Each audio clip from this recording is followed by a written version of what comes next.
অপেক্ষা ফেডারেশনের সিদ্ধান্তের। কার্যনির্বাহী কমিটির সভায় ঠিক হবে ভবিষ্যৎ, জানালেন সহসভাপতি।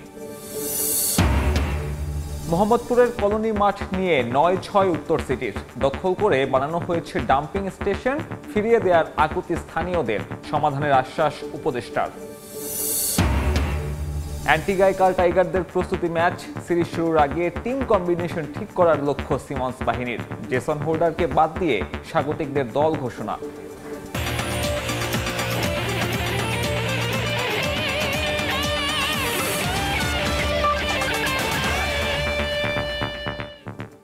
মালদ্বীপের বিপক্ষে দুর্দান্ত জয়ের পর সংবাদ সম্মেলনে মেজাজ হারালেন কোচ হ্যাভিয়ের কাবরেরা। সমালোচনা না করে দলকে সমর্থনের আহ্বান জানান এই স্প্যানিয়ার্ড। ফিনিশিং ব্যর্থতায় প্রথম ম্যাচ হারলেও বাংলাদেশের এমন প্রত্যাবর্তনে খুশি রাকিব মোরসালিনদের গুরু।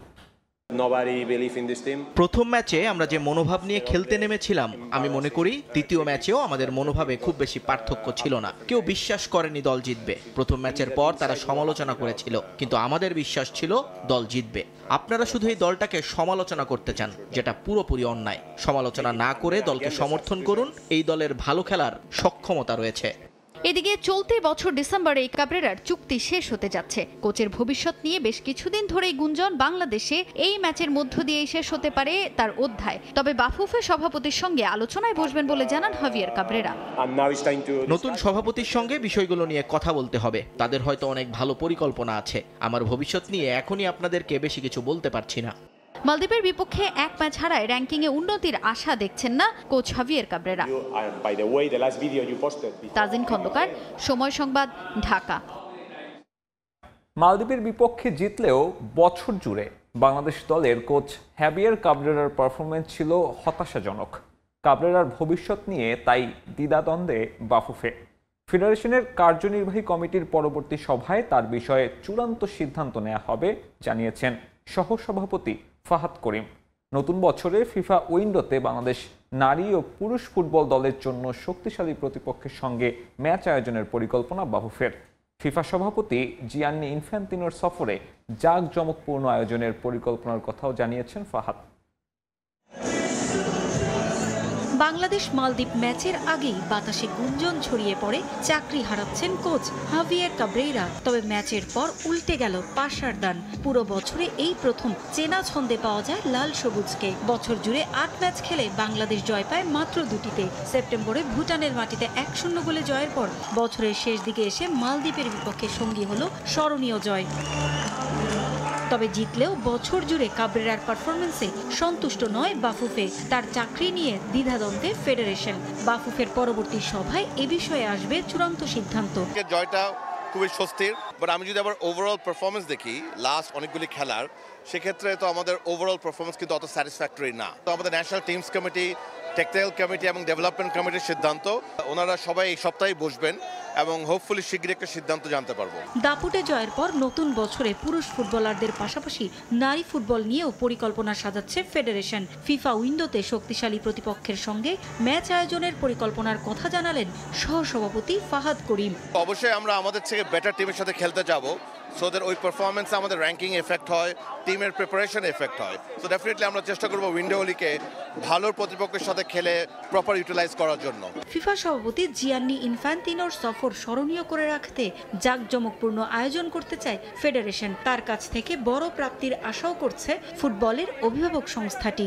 নারী এবং পুরুষ দুটো ফুটবল নিয়ে ভাবনা আছে, ইনফ্রাস্ট্রাকচার নিয়ে ভাবনা আছে। যেহেতু উনি আসছেন 200+ মেম্বার, তার মধ্যে উনি বাংলাদেশে আসছেন, it's a matter of great pride. So definitely ওনার ভিজিটটাকে আমরা ওয়ার্থ করব। পারভিন আক্তার, সময় সংবাদ, ঢাকা। এদিকে গ্যালারি থেকে বাংলাদেশের দুর্দান্ত জয় উপভোগ করলেন ক্রিকেটের তারকা তামিম ইকবাল খান। নিজের ছেলেকে সঙ্গে নিয়ে কিংস অ্যারেনায় ম্যাচ উপভোগ করেন তিনি। বাংলাদেশের এমন জয় সামনের দিনে ভালো কিছুর আশা দেখাচ্ছে বলেও সময় সংবাদে জানান তামিম। কে নিয়ে আসা উচিত, স্পেশালি যাদের বাচ্চা আছে তাদেরকে নিয়ে এসে বাংলাদেশ টিমকে সাপোর্ট করা উচিত। আমি ফুটবলের এক্সপার্ট না, এই কথাটা আমার বলাও উচিত হবে না। I have come here to show my support to the team and that is it. পারিবারিকভাবে স্পোর্টসের সঙ্গে সম্পৃক্ততাই যে তামিমকে ফুটবল মাঠে টেনে এনেছে তা অকপটেই জানান তিনি। ফুটবলের এমন জয়ে উচ্ছ্বসিত তামিম, আর দর্শকদের স্বতঃস্ফূর্ত উপস্থিতিতে খুশি তিনি। সঙ্গে দেশের ফুটবল সমর্থকদের নিরাশ না হয়ে মাঠে এসে খেলা দেখার আহ্বান জানালেন তামিম ইকবাল। বাংলাদেশের খেলা দেখতে পেরে I am very happy. Actually আমার জন্য এটা প্রথমবার। আমার ছেলে আসছে, who is 9 year old, he has come to this stadium couple of times, so it's good. Without a doubt football is the number 1 popular game in Bangladesh. Yes, cricket has a lot of love, but পপুলারিটির দিক থেকে football is way ahead. Cricket যখন হবে, ফুটবলাররা এসে আমাদেরকে help করবে বা সাপোর্ট করবে। আমাদেরও ঠিক ওইভাবেই দায়িত্ব যে আমরা যেরকম মাঠে আসি, না একা না, ফ্যামিলি নিয়ে আসি আর আমাদের ফুটবল টিমকে সাপোর্ট। কদিন বাদেই তামিম ফিরবেন 22 গজে। প্রথমবারের মতো বাংলাদেশ ফুটবল দলের ম্যাচ দেখতে কিংস অ্যারেনায় এসে এদিন বেশ হাসি খুশি দেখা গেল খান সাহেবকে। তামিমের সঙ্গে ছিলেন তার 9 বছরের ছেলেও। উপভোগ করেছেন বাংলার দামালদের পায়ের কারিগরি। বাংলাদেশের এমন জয় সামনের দিনেও ফুটবলের ভালো কিছুর ইঙ্গিত দেয় বলে মন্তব্য করেন তামিম। তাজিন খন্দকার, সময় সংবাদ, ঢাকা। শেষ ম্যাচে বাংলাদেশ দলের অধিনায়ক ছিলেন মিডফিল্ডার সোহেল রানা। মাঠে বসে দলের এমন জয়ের সাক্ষী হয়েছেন তার স্ত্রী। স্বামীর এমন পারফরমেন্সে খুশি তিনিও। নতুন বছরেও চাইলেন জয়ের ধারাবাহিকতা। এদিকে ইনজুরির কারণে বাংলাদেশ দলের 2 ম্যাচে খেলতে পারেননি ডিফেন্ডার বিশ্বনাথ ঘোষ। তবুও সতীর্থদের উৎসাহ যোগাতে মাঠে এসেছিলেন তিনিও। এমন রাজস্বিক জয়ে খুশি বিশ্বনাথ। খুবই এক্সাইটেড। আসলে এই জয় দীর্ঘদিন বাঙালি ভাষাভাষী ফুটবল প্রেমী ভক্তরা মনে রাখবে। সবাই স্টেডিয়ামে এসে খেলা দেখছে, এটা অনেক আনন্দের ব্যাপার। আর ম্যাচটা বছরের শেষ ম্যাচ, জয় দিয়ে ইনশাল্লাহ নতুন বছরটা শুরু যেন হয়, এটা অনেক বড় একটা অ্যাচিভমেন্ট। যখন গোল খাইছিলাম তখন হার্টবিট বেড়ে গেছিল। যখন প্রথম গোল দেওয়ার পর সেকেন্ড গোল যখন হয়েছে তখন স্বস্তি ফিরে আসছে, খুবই ভালো লাগতেছে। আজকের বাংলাদেশের খেলা সবচেয়ে ভালো লেগেছে এবং এভাবেই চাই আমরা আগামীতে বাংলাদেশ যেন প্রতি ম্যাচে এভাবে রেজাল্ট করে। সকলে আমার ভাইয়ের জন্য দোয়া করবেন, সে যেন সবসময় ভালো ভালো পারফরমেন্স করতে পারে এবং আমাদের দেশবাসীকে সুন্দর সুন্দর জয় উপহার দিতে পারে। আমরা চাই বাংলাদেশ ডিফেন্স লাইনটা আরেকটু হার্ড করা হোক, আর হচ্ছে গোল স্কোরিং, মানে স্কোরিংটা যেন ভালো করতে পারে। লাস্ট মুহূর্তে যা হয়েছে একদম মিরাক্কেল হয়ে গেছে। যাওয়ার সময় গোলই দিলাম, আশাবাদী আমরা ভালো। গত ম্যাচে যে মন মানসিকতা দুর্বল হয়ে গেছিল, আমরা যে মানসিকভাবে ভেঙে পড়েছিলাম, আজকে আমরা জিতে আমরা মানসিকভাবে আবার উত্তেজিত হয়ে গেছি। আমাদের বাংলার টাইগার দেখিয়ে দিয়েছে আমরা টাইগার। অবশ্যই অনেক ভালো লাগছে। আজকে বাংলাদেশের পারফরমেন্স ছিল অসাধারণ, যা বলার মতো না। যেমন পাসিং, যেমন ট্যাকটিক্যাল গেম খেলা হয়েছে আজকে, আলহামদুলিল্লাহ আমরা অনেকটা স্যাটিসফাইড। যখন গোলটা দিয়েছে তখন আমরা পুরোই শেষ। তারপর যখন কামব্যাক করলো পুরোই আগুন। বাসা থেকে বলে আসছে যে আজকে যদি না জিতে তাদের ঢুকতেই দেবো না। কালকে তোরা গেছিস বলে ম্যাচ হারছে, আজকেও যাবে, আজকেও হারবে, কিন্তু আজকে বলতে পারবো যে জিতছে। আগের ম্যাচের তুলনায় আজকের ম্যাচের টিম বন্ডিংটা খুবই ভালো ছিল এবং ফিনিশিংটা ভালো ছিল। আমার ফেভারিট প্লেয়ার হচ্ছে শেখ মুরসালিন, তো ওর জন্য হার্টেস্ট লাভ। বাংলাদেশ হচ্ছে 2 গোলে হচ্ছে মালদ্বীপকে হারিয়ে দিয়েছে। আশা করি নেক্সট ম্যাচেও যাতে বাংলাদেশ হচ্ছে এরকম কামব্যাক করতে পারে। রক্ষকই যেন ভক্ষক। মোহাম্মদপুর টাউন হল কলোনি মাঠ নিয়ে এমন কাণ্ড ঘটিয়েছে ঢাকা উত্তর সিটি কর্পোরেশন। নিজেরাই দখল করে মাঠটিকে পুরনো সরঞ্জাম আর ময়লা আবর্জনা রাখার ডাম্পিং স্টেশনে পরিণত করেছে ডিএনসিসি। স্থানীয়দের দাবি দ্রুতই সংস্কার করতে হবে মাঠ। নগর পরিকল্পনাবিদদের পরামর্শ, নতুন মাঠ তৈরি ও পুরনো মাঠ দেখভাল করতে নাগরিকদের সমন্বয়ে স্বাধীন সংস্থা গঠন করা উচিত। রিফাতুল ইসলাম মিরনের রিপোর্টে বিস্তারিত। দেখে বোঝার উপায় নেই মাঠ নাকি সিটি কর্পোরেশনের ময়লার ডাম্প। একসময় মোহাম্মদপুরের এই মাঠটি টাউন হল কলোনি মাঠ নামে পরিচিত থাকলেও দিন দিন অস্তিত্ব সংকটে ভুগছে। এমনকি গেটের কোথাও নেই কোনো নামফলক, নেই জনসাধারণের প্রবেশের অনুমতিও, এমনকি সিটি কর্পোরেশনের ওয়েবসাইটেও নেই এই মাঠের কোনো অস্তিত্ব। তবে প্রশ্ন জাগে, কেন লুকোচুপি এই মাঠটি ঘিরে? অতীতে এ মাঠে শিশু কিশোররা খেলাধুলা করলেও এখানে বিভিন্ন নির্মাণ সামগ্রী ও ময়লা আবর্জনার ডাম্পিং করে ডিএনসিসি। সঙ্গে সিটি কর্পোরেশনের স্টাফদের আবাসস্থল গড়ে তোলা হয়েছে। এছাড়া পুরো মাঠ জুড়ে রাখা নষ্ট পুরানো গাড়ি, বড় গাছপালা সহ বিভিন্ন ধরনের ময়লা আবর্জনা। ঢাকায় মাঠ সংকট নতুন কিছু নয়। যেখানে মাঠ সংকটে হাসফাস নগরবাসীর, সেখানে কেন এ মাঠ নিয়ে উদাসীন সিটি কর্পোরেশন? দ্রুত এ মাঠ সংস্কার করে আবারও খেলার উপযোগী করে তোলার দাবি স্থানীয়দের। মাঠ মাঠের মতো থাকবে, নাহলে ছেলেপেলেরা মুক্ত বাতাসে চলবে কি করে?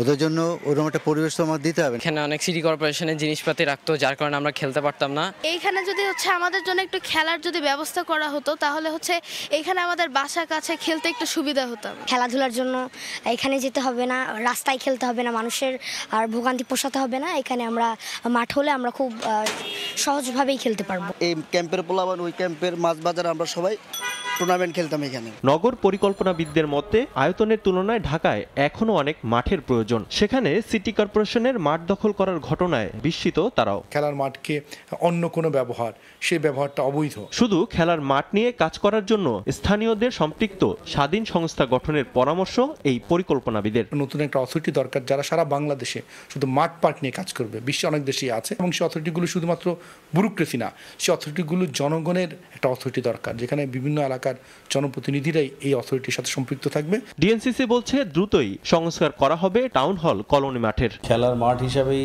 ইফ ইট ইজ ট্রিটেড, সেটা খেলার মাঠ হিসেবেই থাকবে। সেটার জন্য যত আবর্জনাই থাকুক, যত জিনিসপত্রই থাকুক, সেটা শিফট করে আমরা সেটা খেলার মাঠ হিসাবে পরিণত করার জন্য যা যা লাগে সেটা আমরা ব্যবস্থা করব। শুধু সিটি কর্পোরেশনই নয়, অভিযোগ আছে মাঠ দখল করে সুবিধা নিচ্ছে কিছু অসাধু ব্যবসায়ীরাও। যেখানে মাঠ সংকটের কারণে থমকে আছে রাজধানীর ক্রীড়াঙ্গন, সেখানে এরকম একটি মাঠকে রীতিমতো ময়লা এবং আবর্জনার স্তূপে পরিণত করছে সিটি কর্পোরেশন। বছরের পর বছর এমন মাঠ পড়ে থাকলেও দেখার নেই কেউ, কথা বলার নেই কেউ। রিফাতুল ইসলাম মিরন, সময় সংবাদ, ঢাকা।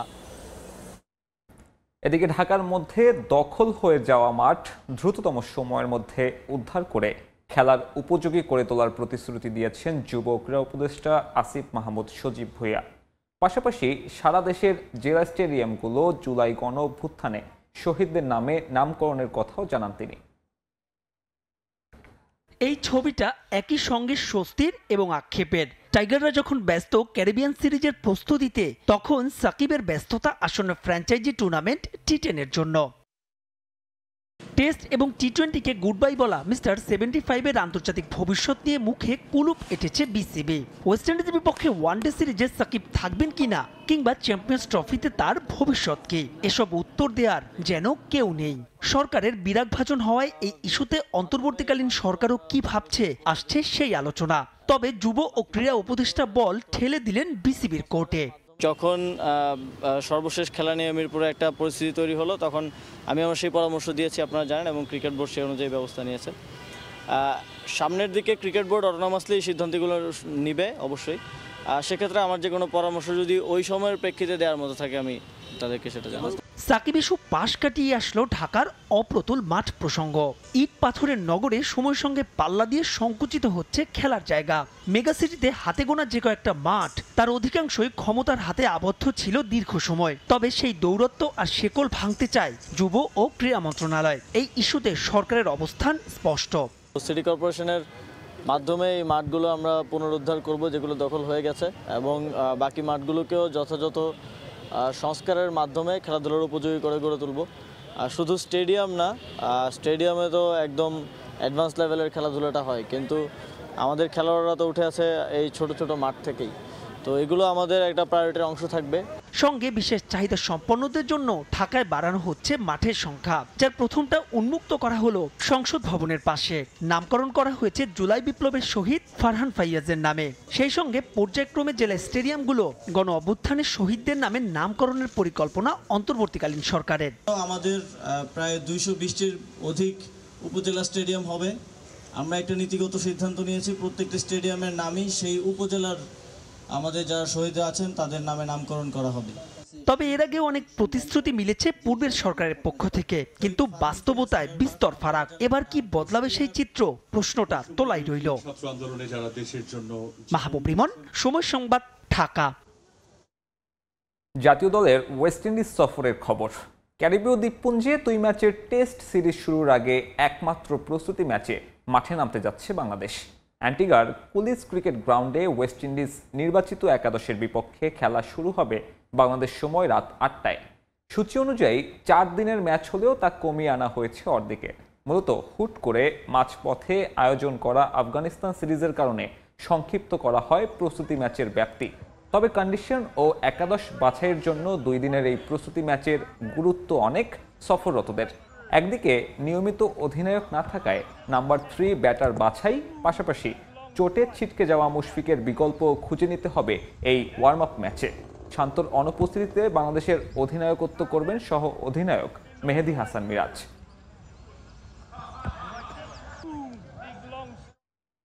বাংলাদেশের বিপক্ষে টেস্ট সিরিজের জন্য 15 সদস্যের দল ঘোষণা করেছে ওয়েস্ট ইন্ডিজ ক্রিকেট বোর্ড। অধিনায়ক হিসেবে আছেন ক্রেইগ ব্রাথওয়েট।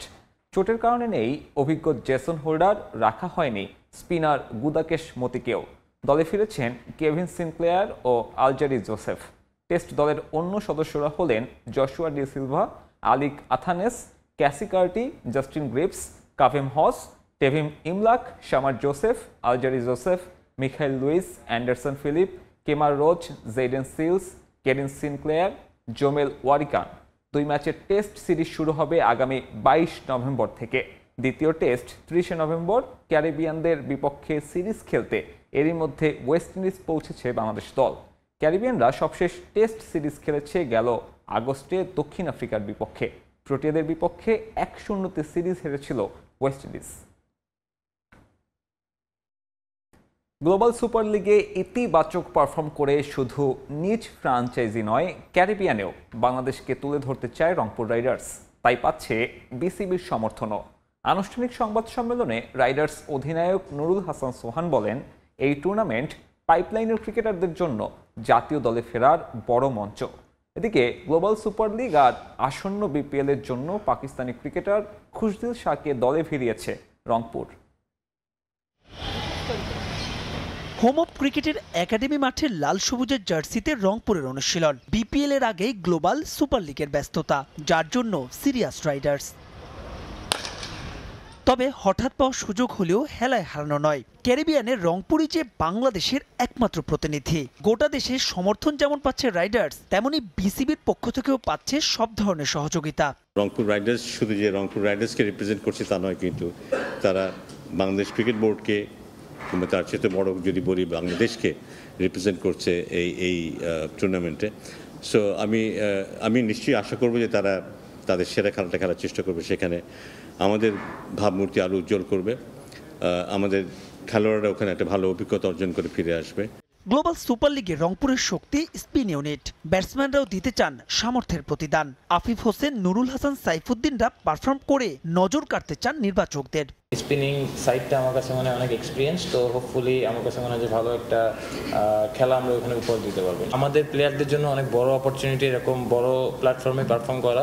সো আমার কাছে মনে হয় প্রতিটা প্লেয়ারই অপরচুনিটিটা গ্রাফ করার জন্য ওয়েট করছে, এবং আমার কাছে মনে হয় যে আমরা যদি আমাদের সেরাটা দিতে পারি অবশ্যই আমরা ভালো কিছু করতে পারবো এই টুর্নামেন্ট থেকে। তবে কথা হচ্ছে ক্যারিবিয়ান কন্ডিশন নিয়ে, কিন্তু ওসবে চিন্তিত নন রাইডার্স অধিনায়ক। গায়ানার সঙ্গে মিল দেখছেন মিরপুরের উইকেটের। গায়ানার উইকেট এবং বাংলাদেশের উইকেট আমি লাস্ট ওডিআই সিরিজ যেখানে খেলেছিলাম, তো কিছুটা সিমিলার। তো আমার কাছে মনে হয় যে আমাদের কোচ মিকি আক্তার, ওর সাথে কথা হয়েছে পুরো টিমে, তো কি প্ল্যানিংয়ে আমরা যেতে পারি এবং কেমন সিচুয়েশন হতে পারে এটা একটা আইডিয়া সবাই আমার কাছে মনে পেয়েছে। বাট ওখানে যাওয়ার পর যেটা বললাম যে 3-4 দিনের একটা প্র্যাকটিসের অপরচুনিটি পাবো, এটা আমরা কাজে লাগানোর চেষ্টা করবো। শেষ বিপিএল এ রংপুরের হয়ে খেলেছিলেন সাকিব আল হাসান। এই টুর্নামেন্টে অলরাউন্ডার সাকিবকে মিস করবে দল। গ্লোবাল সুপার লিগে অংশ নিতে 2 ধাপে ক্যারিবিয়ান দ্বীপপুঞ্জে যাবে রংপুর। প্রথম ধাপে 18 আর দ্বিতীয় ধাপে 22 নভেম্বর দেশ ছাড়বেন সোহান বাহিনী। মাহবুব রিমন, সময় সংবাদ, ঢাকা। আনুষ্ঠানিকভাবে 18তম সভাপতি হিসেবে বাংলাদেশ অলিম্পিক অ্যাসোসিয়েশনের দায়িত্ব গ্রহণ করেছেন সেনাপ্রধান ওয়াকুরুজ্জামান। এদিকে প্রথম কার্যনির্বাহী সভায় সাবজয়ী নারীদের 1 কোটি টাকা অর্থ পুরস্কার দেওয়ার সিদ্ধান্ত জানিয়েছেন মিডিয়া কমিটির চেয়ারম্যান শেখ বশির আহমেদ। এছাড়া দেশে অলিম্পিক ভিলেজ করার ব্যাপারেও হয়েছে আলোচনা।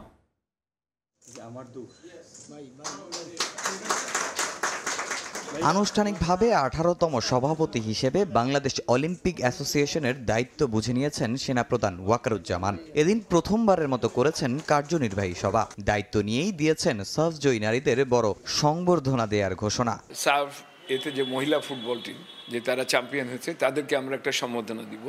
আমরা এবং সেনাবাহিনী যেহেতু দুজনে আমরা একসাথে হয়ে 1 কোটি টাকা দিব তাদেরকে। আমরা একটা অনুষ্ঠান করব, ডেটটা ফিক্সড হয়নি, অনুষ্ঠানটা আমরা কক্সবাজারে করব। 21 সদস্যের উপস্থিতিতে ওয়াকারুজ্জামানের প্রথম সভায় উঠে আসে ক্রীড়াঙ্গনের বর্তমান পরিস্থিতির কথা। কোথায় পিছিয়ে আছে দেশের ক্রীড়াঙ্গন তা নিয়েও হয় আলোচনা। সবকিছুই নিয়ে কাজ করার কথা বলেছেন সেনাপ্রধান। সবাই দেশে অলিম্পিক ভিলেজ করার বিষয়েও আসে সিদ্ধান্ত। আমাদের প্রথম দাবি হলো আমরা অলিম্পিক ভিলেজ করব, এবং উনি বলেছেন ইমিডিয়েটলি করব। তার জন্য হয় উনি সব ধরনের সহযোগিতা করবে। উনি অনেকগুলো পরিকল্পনার কথা উনি বলেছেন, যেটা আমি এখন পরিকল্পনা আলোচনা হয়েছে, আমরা এটা নেক্সট মিটিংয়ে আমরা একটা একটা করে করব। আমরা যেগুলো সিদ্ধান্ত নিয়েছি যে আমরা 2025-এ বাংলাদেশ গেমস করব, ডেটটা ফিক্স করা হবে। আমরা একটা ম্যারাথন করব। ফেডারেশনগুলো তাদের যে সমস্ত ট্রেনিং ফ্যাসিলিটিসের অভাব, জায়গার অভাব যেগুলো আলাপ করেছে, সেগুলো আমরা ন্যাশনাল স্পোর্টস কাউন্সিল অথবা ইয়ুথ মিনিস্ট্রির সাথে কোঅর্ডিনেশন করে হয়, সেই ব্যাপারে আমরা একটা স্টেপ নিব। এদিকে এই বছরই শেষ হবে অলিম্পিক অ্যাসোসিয়েশনের বর্তমান কমিটির মেয়াদ। পরবর্তী নির্বাচন কেমন হবে, কখন হবে, সে প্রসঙ্গ উঠে আসে প্রথম কার্যনির্বাহী সভায়। জানিয়ে নিজের সিদ্ধান্ত জানিয়েছেন সেনাপ্রধান। অলিম্পিক অ্যাসোসিয়েশন আইওসি চার্টারে চলে। আইওসি চার্টার অনুযায়ী আমাদের যে ইলেকশনটা হয়েছিল 2021-এ, সেই ইলেক্টেড প্রতিনিধি আনটিল নিউ ইলেকশন তারা প্রতিনিধি হিসাবেই থাকবেন। আমরা খুব শীঘ্রই একটা ইলেকশন করব। সেই ইলেকশন করতে গেলে কি করতে হবে, তার প্রথম হবে আমাদের একটা এক্সিকিউটিভ কমিটি মিটিং, যেটা মাননীয় প্রেসিডেন্ট খুব শীঘ্রই আমাদেরকে জানাবেন। সেই মিটিংয়ে আমরা একটা AGM এর ঘোষণা দিব। সব ফেডারেশন এখনও তৈরি হয়নি। সো ফেডারেশনগুলো সব তৈরি হলে, কারণ পরবর্তী পরিকল্পনাতেও ফেডারেশনের লোকদের নিয়েই করতে হবে, তো সবগুলো ফেডারেশনের সময় হলো অলিম্পিক। সো আমরা একটা টাইম ফ্রেম ধরে নিচ্ছি 3 থেকে 4 মাস, এর মধ্যে আমরা AGM-টা করব। আগামী 25 ডিসেম্বরই শেষ হবে বাংলাদেশ অলিম্পিক অ্যাসোসিয়েশনের বর্তমান কমিটির মেয়াদ। তামিম হোসেন, সময় সংবাদ, ঢাকা। এই ছিল খেলার সময়ের এখনকার আয়োজন। সঙ্গে থাকুন সময়ের।